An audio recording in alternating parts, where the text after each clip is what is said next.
Voilà donc à la fin de ce cycle. C'est écrit dans le Midrash Tanchuma que Akadosh Baruch Hu, lorsqu'il y a eu les Bikurim, évidemment les Bikurim on sait ce que c'est. Pour remplacer les Bikurim, il y a la Tefila. La Tefila vient remplacer les Bikurim, ce qui est écrit dans le Midrash Tanchuma au début de Kitavo.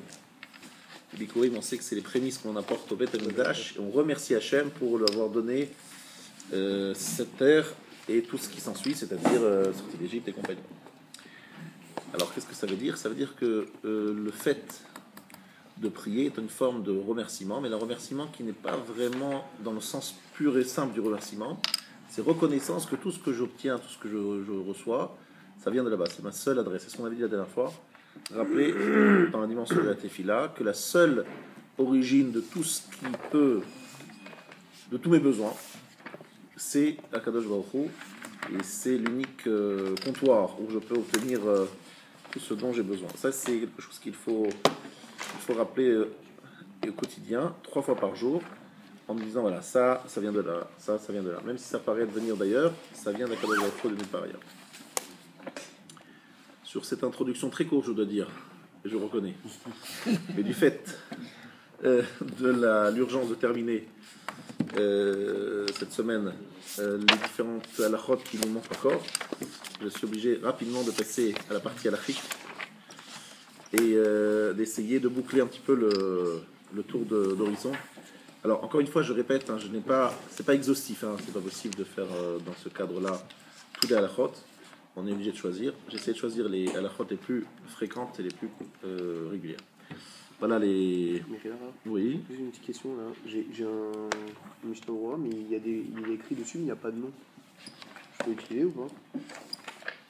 Il a été marqué sur. Enfin, ils ont écrit des choses. Ouais. Alors, nous étions, vous le savez, nous allons faire un bilan sur le Siman Koufbet.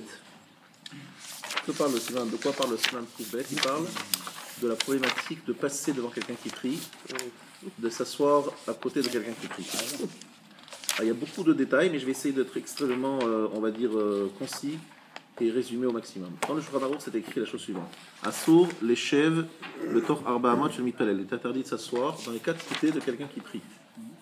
On parle chaque fois, lorsqu'on parle de prière, de la Shmona Esrei, on ne parle pas d'autre chose. Si quelqu'un est en train de faire l'Amida, je ne peux pas m'asseoir dans ces 4 coudées, 2 mètres en 2.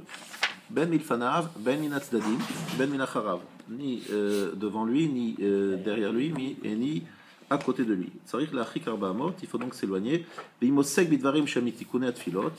Et s'il est en train de prier, ou même si c'est que Afilo Ezeu Mekoman, même si c'est les introductions de la prière, et non, Matsarich Lachik, ce n'est pas nécessaire de s'éloigner. C'est-à-dire que si celui qui est assis ne fait rien, ou fait toute autre chose qui n'est pas la prière, dans ce cas-là, effectivement, il doit s'éloigner de 4 coudées, ne pas s'asseour. Pourquoi? Quelle est l'idée? L'idée, c'est qu'on est dans un endroit kadosh. Lorsque quelqu'un prie, tout autour de lui, c'est un endroit kadosh. Et donc, tout autour, c'est un endroit où on ne peut pas s'asseoir. Maintenant, si je m'assois pour prier, c'est pas un problème, c'est pas contradictoire. Il faut aussi bien réfléchir à ne pas déranger celui qui prie. Alors, normalement, lorsqu'on est assis, je ne pense pas qu'on dérange, mais c'est surtout une problématique de un kom kadosh. D'accord? Là-dessus, yesh mishati, shemati, yesh matir, bosek batora. Certains permettent celui qui étudie la Torah. Falpi, sheno, mitukunat filat. Yesh mishomer. C'est vrai seulement du côté Avakenegdo, mais en face de lui, Afilo Kimlo Enav, Assur, Afilo Seb Yachna. La dernière chita est la chita la plus, on va dire, plus compliquée à accomplir. Cette chita dit la chose suivante. Si je suis en face, c'est pas la même chose que si je suis à côté ou je suis derrière.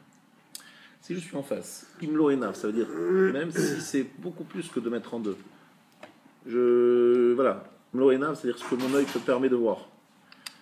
Il ne peut pas s'asseoir, même s'il est très loin de moi, si je peux le voir. Et même s'il étudie la Torah, et même s'il prie, même s'il machin, ce que vous voyez, il ne peut pas s'asseoir. Ça, c'est parce qu'il lance. Par contre, si c'est de l'autre côté, c'est derrière, si tu dis je prie, je peux m'asseoir à côté de lui. Pas s'il est en face de moi. Et s'il étudie avant, déjà compris, c'est bon. Voilà, alors ça on va le voir. Si quelqu'un étudiait avant et que quelqu'un est venu à côté de lui, alors effectivement le Mishnah Berurah parle de cela. Dans ce cas-là, il peut lui dire bon, écoute, t'es gentil, mais t'as pas à me casser les pieds, quoi. Tu vois, en deux mots. Il fallait.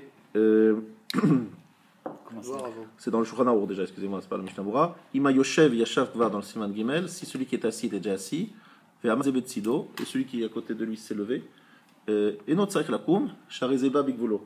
C'est pas la peine de se lever parce que celui-là est venu dans son domaine, il est rentré, immiscé dans sa vie. Ou Mikol Midat Chassidut Lakoum Afilu Karedam. C'est Midat